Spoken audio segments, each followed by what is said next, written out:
An interesting question to ask is, what's happening to the heat that is being retained on the planet? If we look at this chart, what we will see is about 2.3% of that heat is actually retained in the atmosphere. That's not very much.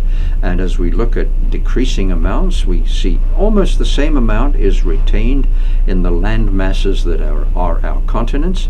And as we look at respectively glaciers and ice caps, Arctic sea ice, Greenland ice, and Antarctic ice, we see progressively less and less of that heat is retained. Which begs the question, where is that heat going? And the answer is, it's warming our oceans. About 93.5% of the heat that's retained on the planet is actually warming our oceans.